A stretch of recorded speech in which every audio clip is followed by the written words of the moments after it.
Sentada, se calhar, não faz muito obrigado, bom dia mais uma vez. Eu peço imensa desculpa pela hora em que estamos a começar esta sessão, que devia ter sido iniciada às 9h30, mas a responsabilidade é exclusivamente minha e por isso o meu pedido de desculpas. A unidade do Instituto de Estudos Filosóficos dedica-se, como todos sabem, provavelmente, à filosofia do cuidado. Cuidado em todas as suas dimensões e em todas as suas áreas. O nosso colega e membro integrado, Dr. João Maria André, teve a ideia que, isto é absolutamente inédito e genial, de convidar quatro das maiores especialistas sobre o pensamento e a obra de Maria do Espírito Silva para nos darem a conhecer esta vertente de uma senhora que foi política, engenheira e filósofa também. Com certeza, para muitos é uma surpresa. Eu confesso que, para mim própria, foi, logo no início, uma surpresa. Porque eu conheci a senhora engenheira Maria do Espírito Silva duas vezes, pessoalmente. Uma em 1987, quando ela foi candidata, foi em 87 ou 85? 85, exatamente. Quando ela foi candidata a Presidente da República, a Presidência da República, como sabem, ela foi também a primeira mulher a exercer o cargo de Primeiro-Ministro de Portugal, do governo português. Conhecia nesse ano e conhecia depois, fui até seu chofer em 2003.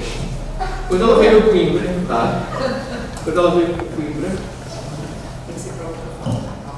Coimbra, a convite da Associação de Professores de Filosofia. O meu colega João Maria André era, nessa altura, o presidente da associação, eu era vogal da direção, e nós fomos buscá-la à estação e fomos levá-la à Quinta das Lágrimas, onde ela pernoitou, e no outro dia fomos buscá-la também à Quinta das Lágrimas e levá-la para o local do evento.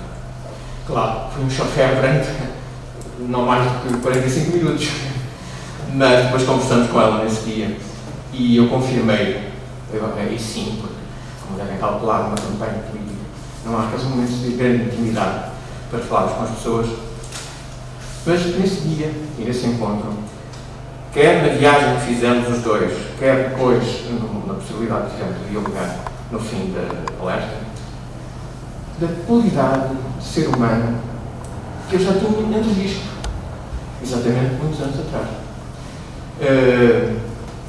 De intelectual, de mulher interventiva, reflexiva. Ela combinava de uma maneira muito, a meu ver, de uma maneira muito inteligente, o pensamento e a ação.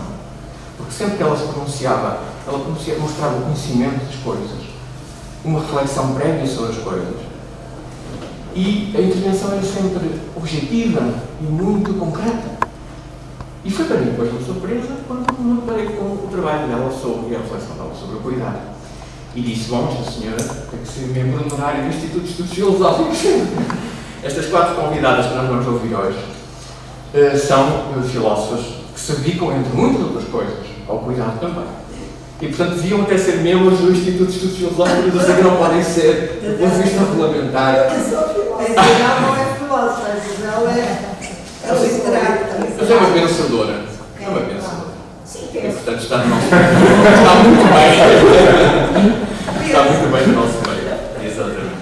E eu também, como integrado, eu vejo que estamos a adotar um tom muito informal e eu gostava que assim fosse. Hoje de manhã vamos nos reunir nesta sala. Logo à tarde faremos este encontro na sala de internatos. E eu vou, portanto, até porque estamos muito atrasados, apresentar as duas convidadas da manhã. A senhora professora Maria Fernanda Henriques, muito brevemente, porque agora, dados os meios de que dispomos, um currículo quase completo pode ver-se sempre na net. Mas a senhora professora Maria Fernanda Henriques é doutorada, é professora emérita, professora e especialista em filosofia contemporânea, desde 2002 é o seu doutoramento nessa área, e neste momento é professora emérita da Universidade de Évora, desde 2016. É sempre um brilho termos uma professora emérita entre nós e é muito grave que vamos ouvir e certamente com a sensação que qualquer discípulo ouve uma professora emérita. No Liberamicorum, com mais de 50 participações, organizado pela Sra. Professora Ana Borges Duarte, em homenagem à Sra. Professora Maria Fernanda Henriques, registram-se muitos temas que são aqueles que são os nucleares da sua intervenção, da sua reflexão, do seu trabalho. E em vez de citar toda a obra dela, que seria fastidioso e não vale a pena, eu limito-me a registrar os 4 grandes temas a que os próprios amigos e o organizador do volume registaram. A filosofia, eu não sou médico, mas já fui logo. A filosofia e o ensino, o género da mulher, a ética, a justiça, o cuidado. E Ricardo e Deus. Sr. Professor, muito obrigado. Espero que seja bem-vinda à nossa universidade. É um prazer recebê-la e vamos então ouvi-la.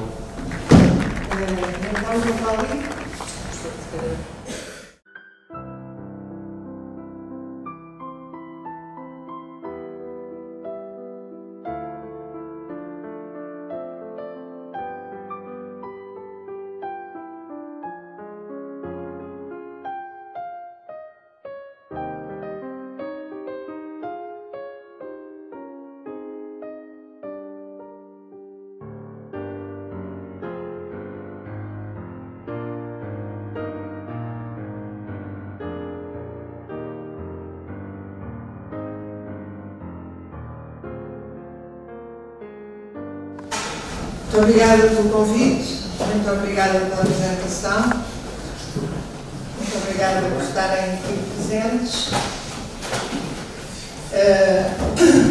Eu vou ler um texto, foi sempre uma coisa que eu só não fiz nas aulas por vergonha, mas escrevi sempre as aulas, porque eu penso, não fazia por vergonha.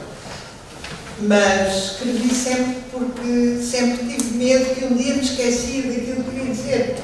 Agora, com esta idade, imaginem, tenho mais medo ainda. E, portanto, vou ler. Quero agradecer muito ao João Maria André o convite para estar aqui neste encontro. Trata-se de um agradecimento profundo, porque a preparação destas reflexões que vou partilhar levou-me a mergulhar num universo de acontecimentos e de pensamentos que me permitiu e de alguma maneira o obrigou a desenvolver uma reflexão sobre a esperança que funcionou como um antídoto à imensa depressão e desespero em que estamos a viver coletivamente em função do profundo desacerto do mundo que parece ter condensado todo o absurdo que a humanidade é capaz e que nos leva a pensar que não há saída. Eu queria só dizer que quando eu escrevi isto ainda não tinha sido a invasão da Ucrânia.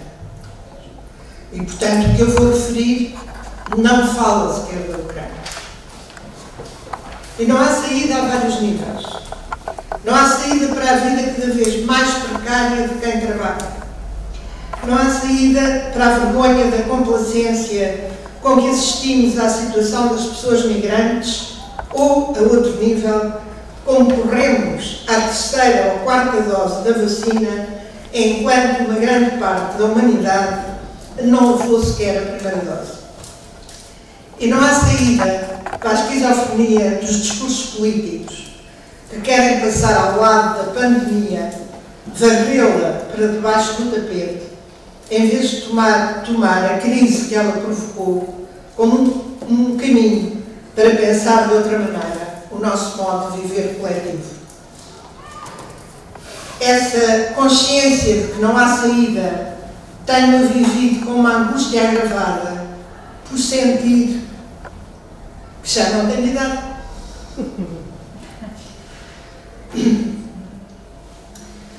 Percorrer alguns textos da Maria de Lourdes Pinto da Silva foi encontrar a sua atitude de confiança na transformação, na mudança, de pensar que é sempre possível.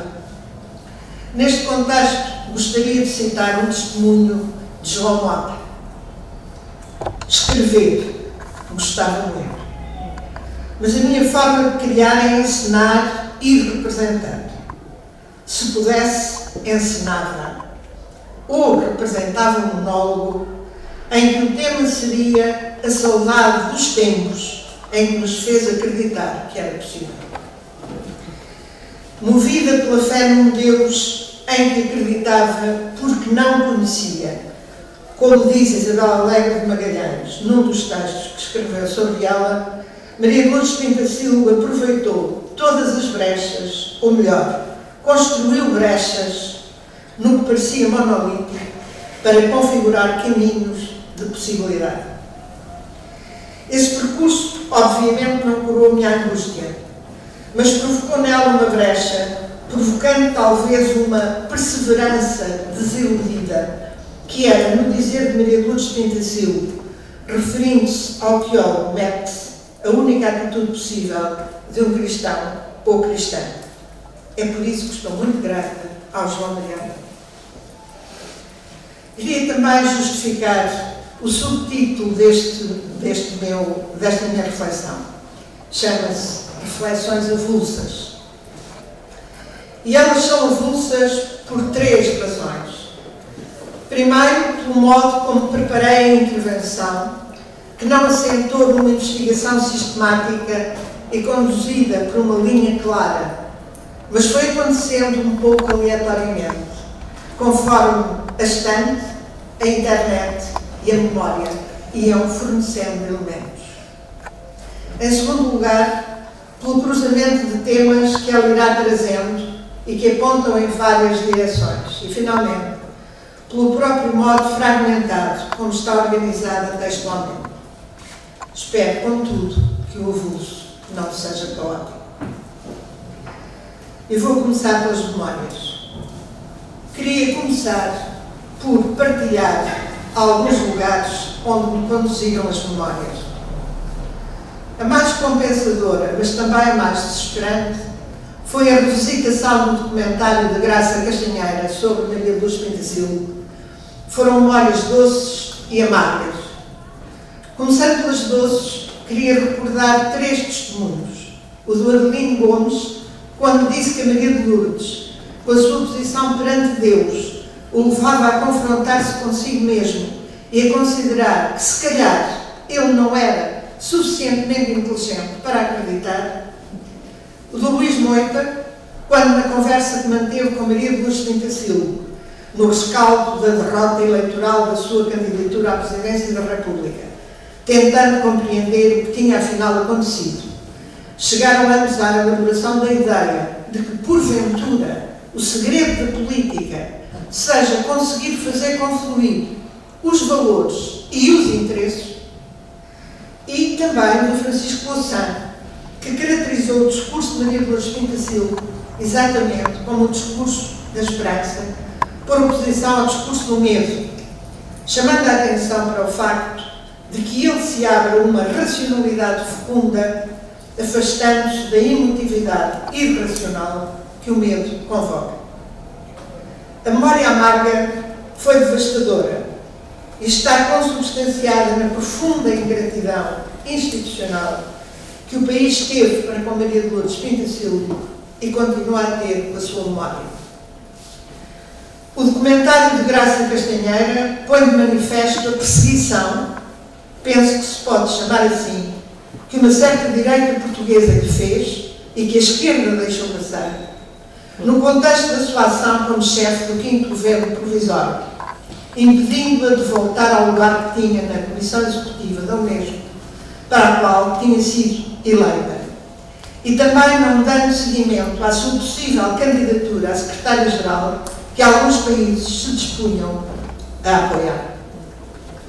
Esta situação que afetou Maria de Lourdes Pinto da Silva é ainda mais triste se considerar que ela é representativa de uma certa mentalidade medíocre e mesquinha que muitas vezes emerge na nossa vida coletiva e que sempre corresponde a oportunidades perdidas. No caso de Maria de Lourdes Pinto da Silva, aquilo que foi desprezado em Portugal foi reconhecido e valorizado fora do país, tendo-lhe proporcionado um imenso protagonismo internacional, sobretudo na década de 90. Há 2 outros lugares da memória em que a pesquisa para esta comunicação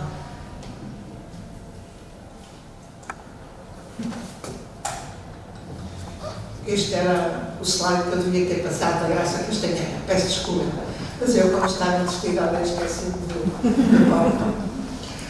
Há dois outros lugares da memória a que a pesquisa para esta comunicação conduziu e gostaria de retomar aqui. A coordenação dos dois números da Execo, a revista da APEL, dedicou ao pensamento e à ação de Maria Luz Pintacil os números 12 e 21, com 5 anos de intervalo, e, em segundo lugar, o conjunto de debates realizados em 2009 em Lisboa e em Évora, organizados através de uma parceria entre a Universidade de Évora e a Fundação Cuidado Futuro, e cuja temática era a dimensão do cuidado na ressignificação do espaço público. A este nível, as memórias foram todas boas, sobretudo os encontros que proporcionaram.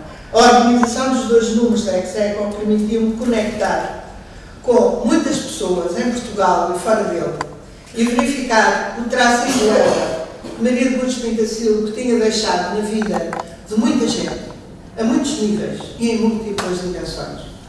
No que respeita aos debates em torno da noção de cuidado, eles foram a ocasião para um contacto sistemático com a Fátima Graça e com a Maria de Cónigo, de que resultou um respeito e uma amizade que perduram desde então. Finalmente, quero referir uma última memória que revisitei e que corresponde ao tempo em que orientei duas teses sobre o pensamento de Maria de Lourdes Pintacil. Uma de mestrado, realizada pela Ana Cristina Tavares, e outra de doutoramento, desenvolvida pela Marília Carrilho, que vai falar a seguir a mim, e que está publicada em livro. Para além de serem sido momentos de partilha e de diálogo, foram oportunidades marcantes no meu conhecimento de Maria Luz Pintacil. Contudo, a certa altura do meu saltitar, decidi-me por escolher a linguagem como unidade de reflexão. Por muitas razões. Pelo meu interesse no tema, pelo facto de que a minha relação com a Maria de Lourdes Pintacil nunca foi direta, tendo-se sempre feito através da linguagem, mas também por pressentir um certo ruído paradoxal na posição de Maria de Lourdes Pintacil a este respeito. E vou então começar um dos fragmentos avulsos da minha reflexão, outro dos fragmentos avulsos da minha reflexão, a que chamei Maria de Lourdes Pintacil da linguagem e eu. Nunca falei com Maria de Lourdes Pintacil pessoalmente. Entre ela e eu estiveram sempre as palavras e os textos, e foram eles que me permitiram testemunhar a consideração do seu imenso legado intelectual, cívico e político, de que certamente a organização dos dois números da Execo, acima referidos, representa um momento privilegiado. E a própria questão da linguagem esteve sempre a orientar e a aferir. No número 21 de 2010, esse horizonte da linguagem começa logo no título. Chama-se Ecos de Palavras Dadas. Por sua vez, remete para outro universo de linguagem, por ser uma clara evocação do livro Palavras Dadas, de Maria de Lourdes Pintacil, resposta às pessoas que a homenagearam para a ocasião dos seus 70 anos. Mas, para além desta assumida intertextualidade, o título Ecos de Palavras Dadas também queria evocar a interseção que os textos integrados na revista fazem entre as palavras dadas ao mundo por Maria de Lourdes Pintacil ao longo da sua vida e a sua apropriação pelas autoras dos artigos.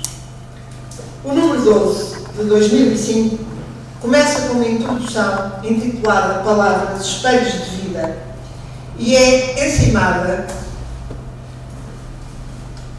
por uma manta de palavras espigadas do conjunto dos textos que constituem o miolo da revista e que, vou citar, representam uma sedimentação e uma memória. A sedimentação e a memória dos valores e dos princípios que Maria de Lourdes Pintacil instaurou com a sua intervenção de mulher e de cidadã.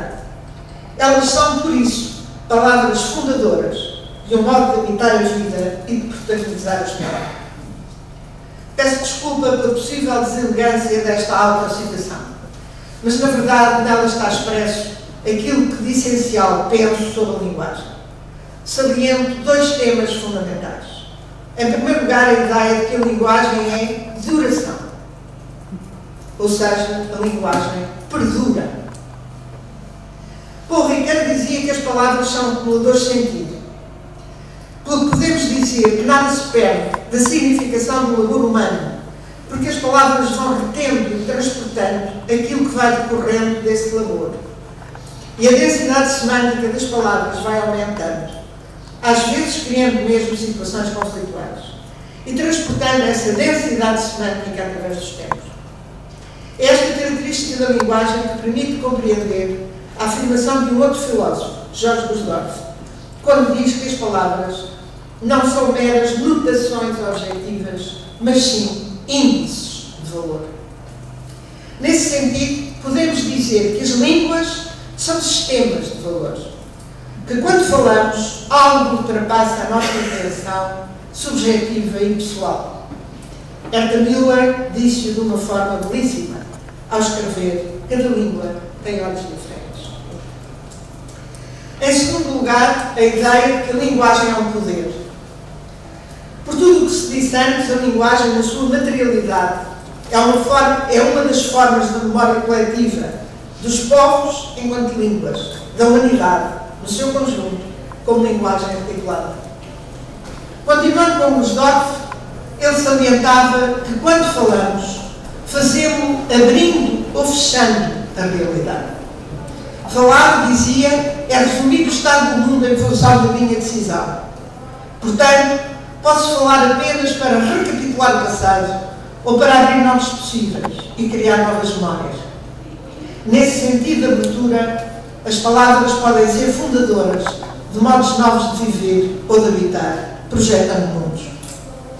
Aquilo que aprendi na organização destes 2 números da revista Ex-Aequo, através dos textos que as pessoas escreveram sobre ou a propósito de Maria Luz Pinto, é que as suas palavras foram fundadoras de um modo de habitar o mundo pautado pelo apelo da novidade e pela força da mudança. As suas palavras projetavam o mundo a vir, não no sentido de uma desvalorização do presente, mas sim no sentido de abertura, na consciência de uma interação das temporalidades e no quadro da sua perspectiva sobre a utopia como, cito, horizonte de valores e ideais. À maneira, diria eu, da função reguladora que as ideias desempenham no pensamento de Kant. Maria do Céu Cunha Rego descreve esta dimensão do pensamento de Maria Luz Pinto Silva, chamando-lhe um pensamento novo, diz ela. Invocá-la é lembrar um pensamento sempre novo. Qualquer que fosse o tema proposto ou a função exercida, era fresca a sua reflexão e radiante o seu sorriso. Mesmo que não gerasse consensos, surpreendia sempre.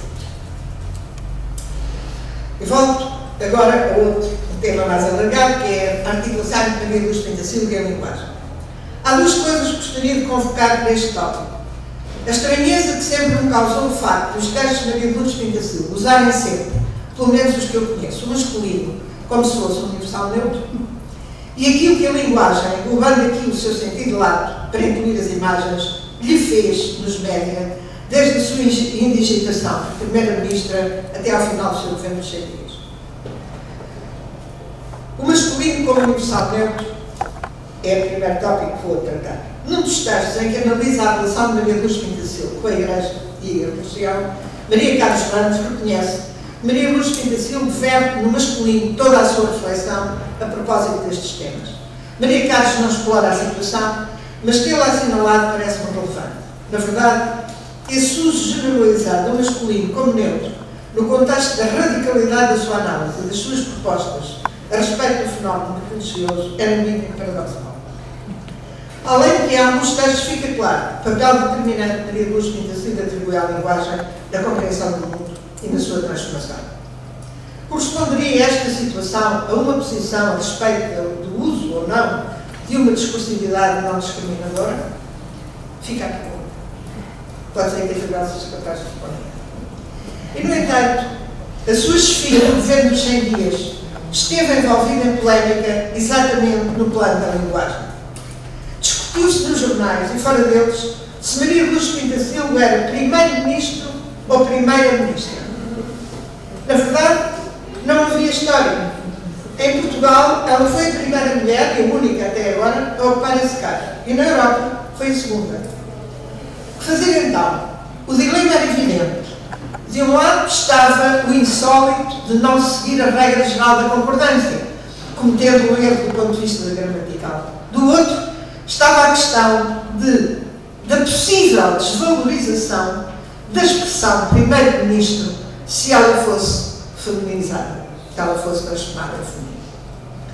E a verdade é que se oscilou. E umas pessoas mantiveram Maria Luz Pintacil primeiro-ministro de Portugal e outras passaram a referir-se a Maria Luz Pintacil como primeira-ministra. Houve quem fizesse as duas coisas, como é o caso de Augusta Clara, que na sua crónica Escrever na Água, do jornal de 27 de julho, onde deixa claro o respeito por Maria Lourdes Pintacil e onde denuncia a campanha negativa que estava a ser desenvolvida contra ela, referindo como exemplo que tinha lido num jornal que ela era, repara, marxista, neotomista, usa a expressão primeiro-ministro. Contudo, no mesmo jornal e na mesma coluna, mas a 3 de agosto, usa primeira-ministra. É o jornal de 27 de julho que se ocupa em colocar o problema se deveria usar primeiro ou primeira na designação do cargo que Maria Luz Pintacil ocupava. No decorrer do artigo, pequeno aliás, surgem algumas afirmações interessantes, nomeadamente que o jornal contactou o professor da Faculdade de Letras de Lisboa, que não o identifica, e que terá afirmado, vou citar, não repugna nem é atropelo à índole da língua dizer primeira-ministra, embora, por analogia, talvez seja mais correto dizer-se primeiro-ministro. O texto reconhece que não elucidou suficientemente a questão e que quem o lê não possui, por isso, elementos suficientes para sustentar uma decisão. E termina dizendo que o problema é pouco importante e que Maria Lourdes Pintacil já foi ministro. É agora a primeira-ministra. Centrando-me agora na questão da importância da linguagem na representação social.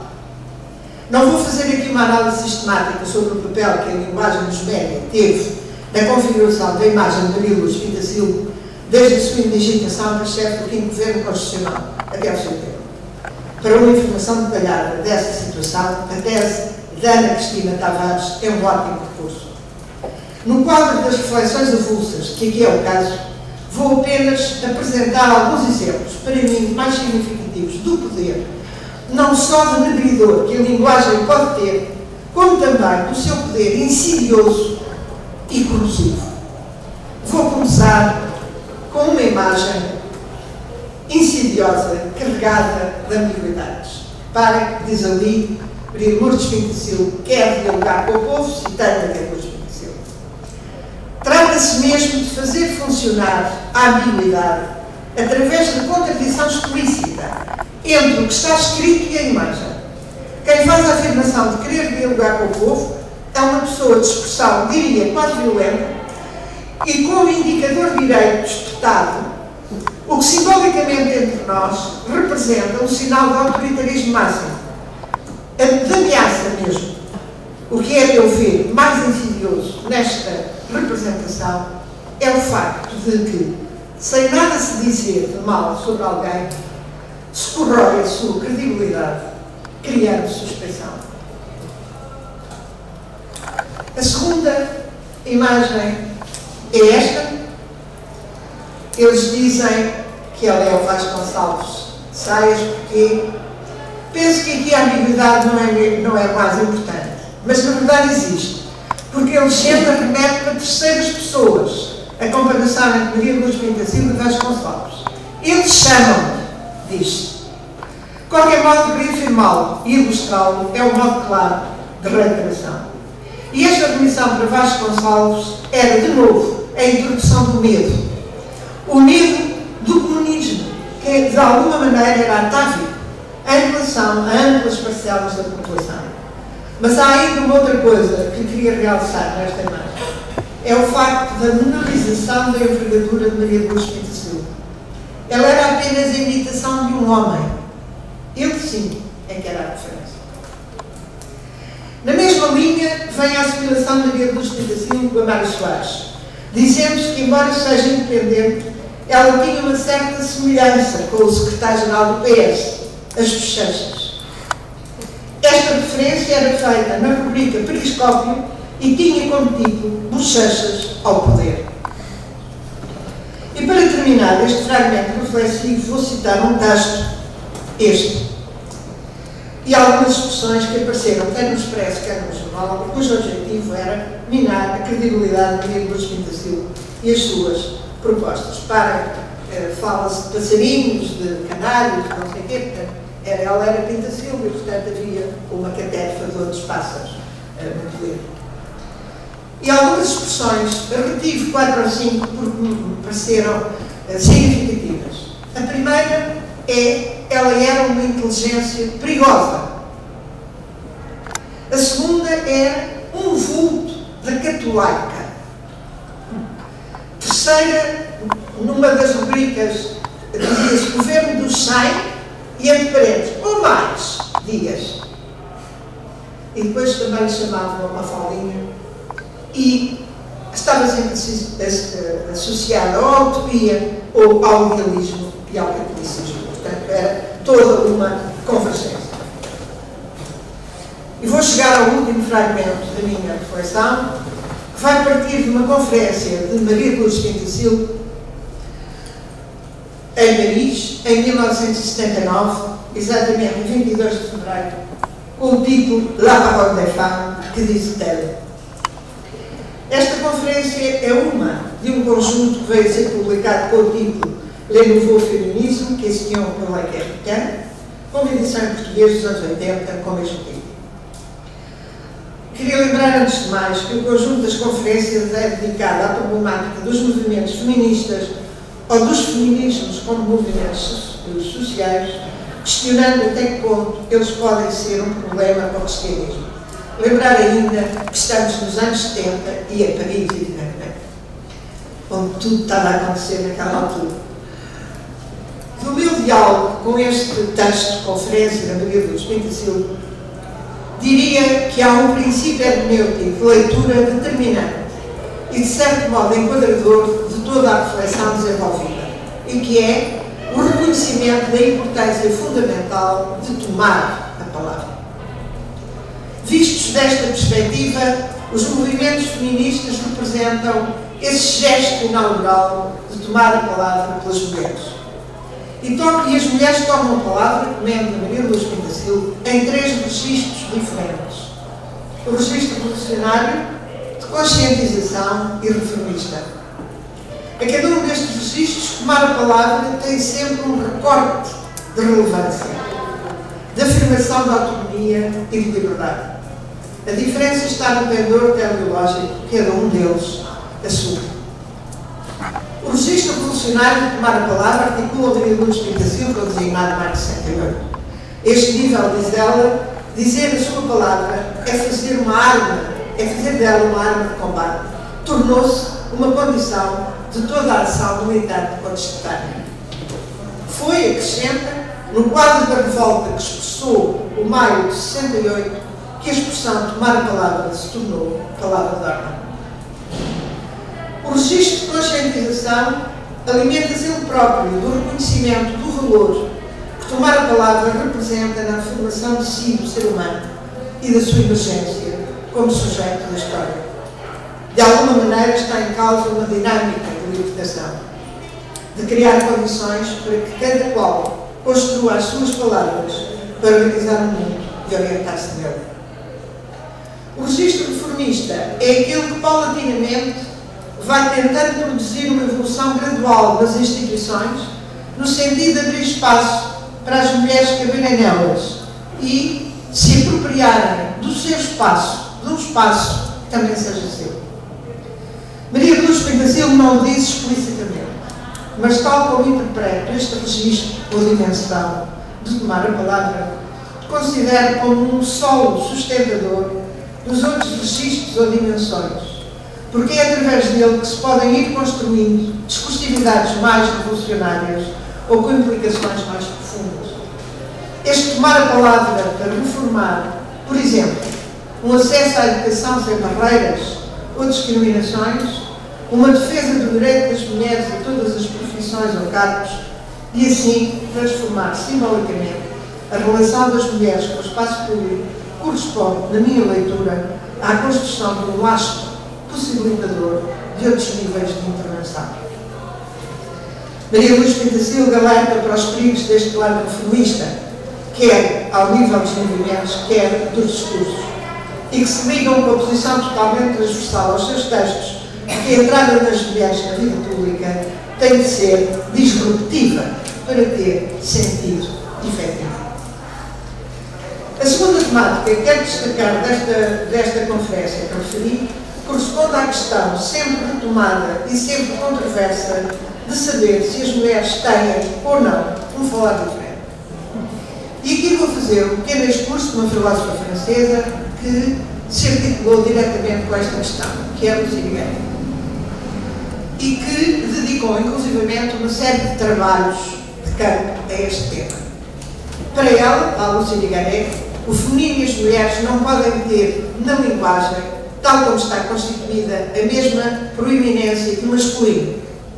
Só o masculino é universal e a referência. O feminino é sempre marcado e derivado. Ou seja, numa lógica que apenas faz do masculino regra, o feminino só pode ser objeto e nunca sujeito de enunciação. Em termos de linguagem e de cultura, as mulheres são não sujeitos. E os termos em que são referenciadas ou são sexualizados ou são desvalorizados. A posição de Irigaray é mesmo que as mulheres mantenham uma relação com o que as rodeia, mas não subjetivizam como delas. Nesse contexto, chama a atenção para o facto de que o que se designa por neutro realmente é masculino, sendo restritivo e empobrecedor para o próprio homem, não só por não ter uma autoridade discursiva que o interpele, mas também porque a sua visão de si é formada por uma lógica estritamente binária e excludente, por um pensamento disjuntivo ou alternativo, que é constitutivamente redutor. A sua investigação empírica, que nos anos 70 se ocupou com a análise de pessoas mentes, vai largar-se a rapazes e raparigas, mulheres e homens, para analisar o seu respectivo comportamento linguístico. Os resultados são interpeladores, dado que a autora identifica uma conduta diferenciada entre os sexos em relação ao uso da linguagem, numa percentagem assinalável. Numa publicação de 2001, chamada Le Partage de la Parole, ela mostra que mulheres e homens configuram dois universos discursivos, não apenas diferentes, mas em sentido profundo e incomunicáveis. Homens e mulheres poderão trocar informações, mas uma comunicação efetiva não lhes é possível. Em termos sintéticos, a sua investigação põe em evidência que uma enorme percentagem de raparigas e de mulheres usa a linguagem para entristecer relações e uma enorme percentagem de rapazes e de homens usa para objetivar o mundo. Maria Luz Pintacilgo não tem esta posição e, aliás, não lança mão de nenhuma posição teórica para argumentar a sua posição. Ela afirma que o discurso das mulheres nunca poderá ser radicalmente diferente dos homens, mas ressalta que, sendo emitido de um lugar existencial diferente, o discurso das mulheres pode fazer emergir zonas não ditas da humanidade. Vou citá-lo. Talvez não seja um discurso radicalmente diferente, mas uma vez que é feito a partir de outro lugar e inscrevendo-se num outro registro, faz apelo a zonas escondidas da humanidade, as zonas não ditas. Em termos globais, Maria Luz Pintacilgo caracteriza o falar das mulheres como arrancando da experiência vivida, sendo por isso, diz ela, inédito e subversivo. E aponta possíveis novidades transportadas pelo falar feminino ao tomar a palavra, de que vou apenas referir algumas. Em primeiro lugar, a audácia de se dizer no singular, recusando o anonimato das generalizações. Esta implicação subjetiva e singular do discurso das mulheres tem um particular significado se tivermos em atenção o tempo da conferência. Estamos nos anos 70. Em segundo lugar, a ressonância universal para as mulheres da palavra das mulheres. Eu estava a sublinhar isto. A ressonância universal para as mulheres da palavra das mulheres. A ressonância que para ela advém do facto de as mulheres falarem a partir de si e da sua experiência de vida. Este livro, a Maria Luz Pinto Silva vai dar um exemplo da sua experiência em relação ao conteúdo das novas cartas portuguesas. Diz ela que tinha falado do livro a vários homens antes da Revolução. E todos diziam a mesma coisa. Não compreendia nada, não se compreende nada. Era uma história inacreditável. Depois da Revolução, no intervalo do Conselho de Ministros, falou do livro com alguns colegas. E a resposta foi a mesma. Não se compreendia nada. O livro não se aguentava de pé. Ou seja, os revolucionários também não entendiam. Uns meses depois, no contexto de um processo de conscientização com mulheres rurais, escolheu para ler uma longa e difícil passagem do livro. E a resposta foi: é formidável. É exatamente assim. Penso que esta perspectiva foi sempre problemática. Hoje, com a fragmentação das perspectivas feministas, penso que não é sustentável. De qualquer maneira, creio que, pelo menos no interior de espaços culturais semelhantes, ela não deve ser negligenciada, porque há pontos de convergência na experiência das meninas e das mulheres em relação a linhas de discriminação, pelo menos no plano simbólico, que podem tornar os discursos das mulheres mais inteligíveis para as mulheres do que para os homens. Em terceiro lugar, Maria Luz falava que o discurso feminino se organiza em círculos e em espirais, a partir de uma questão central, e que se deixa desenvolver livremente sem uma meta previamente traçada, podendo configurar uma certa anarquia. Eu aqui tenho um problema grave para resolver. É porque eu sinto-me homem completamente a escrever. E aqui só tenho me lembrar da Rosisca Darcy de Oliveira, que dizia: eu falo homem com sotaque. Eu acho que isso tem. Eu falo homem com sotaque. Quarto, um discurso que integra totalmente o imaginário no real. Era uma conferência posterior, na conferência de 15 de março, Maria Luz Pinto Silva aplica a sua perspectiva sobre o caráter inédito e subversivo do falar das mulheres através da análise das respostas da Samaritana a Jesus. Eu parto do princípio que as pessoas terão uma ideia de qual é a conversa entre Jesus e a Samaritana. Diz ela, vou destacar algumas coisas. Em primeiro lugar, a ideia de que a fala da Samaritana não representa uma obediência passiva à ordem de Jesus quando ele lhe pede água, quando pede de beber. A fala dela muda de registro, respondendo com uma exclamação interrogativa. Então, tu estás-me a pedir água a mim? Ela, diz Maria Luz Pinto Silva, parece querer conversar. A ideia de que as intervenções da Samaritana querem conduzir o discurso de Jesus ao plano concreto, parecem querer ligar o mundo das coisas cotidianas com o dos reinos dos fins. A ideia de estratagema que a Samaritana usa para fugir e dar uma resposta pessoal quando Jesus lhe pergunta e a manda procurar o marido. A ideia de que se deixa convencer pela palavra de Jesus, mas fugindo de um registro moralista e normativo, ao questioná-lo por aquilo que nele fugia ao estabelecido. E, finalmente, a ideia de, depois de estar convencida, resolve ir contar a história a outras pessoas. Finalmente, Maria Luz Pinto Silva apresenta uma análise muito interessante, e pelo menos para mim original, da maneira como historicamente foi interpretada a relação das mulheres com a linguagem. Ela identifica 3 dimensões dessa relação das mulheres com a linguagem que atravessam o tempo e as culturas: o mutismo, a tagarelice e a histeria. E vai propor uma significação que põe em evidência que nesse tríptico caracterizador representa a resistência e a ruptura que as mulheres desenvolveram ao longo dos tempos e em diferentes contextos para sobreviver, diria eu. O mutismo como resistência. Maria Luz Pinto Silva interpreta o longo silêncio das mulheres em todos os tempos e culturas não como uma mera passividade, mas como uma força de resistência, diz ela, como se estivessem a reter algo para o dizer no momento oportuno. Debaixo de uma generalidade que o silêncio determinava, havia o peso das posturas corporais, das expressões dos olhares, do uso das mãos. Portanto, para Maria Luz Pinto Silva, o mutismo é apenas palavra retida e que, por vezes, se expressa como desconfiança ou como ameaça. Diz ela, Samparroio, la pátria. a tagarelice como refúgio. Na verdade, falar da tagarelice das mulheres é ainda hoje um lugar comum. Quando se juntam, as mulheres falam de frivolidades, de ninharias, de tudo e de nada. Sim, diz Maria Luz Pinto Silva. Mas essa tagarelice foi o refúgio das mulheres. O modo como elas conseguiram conviver com o seu isolamento e com a sua exclusão da vida social.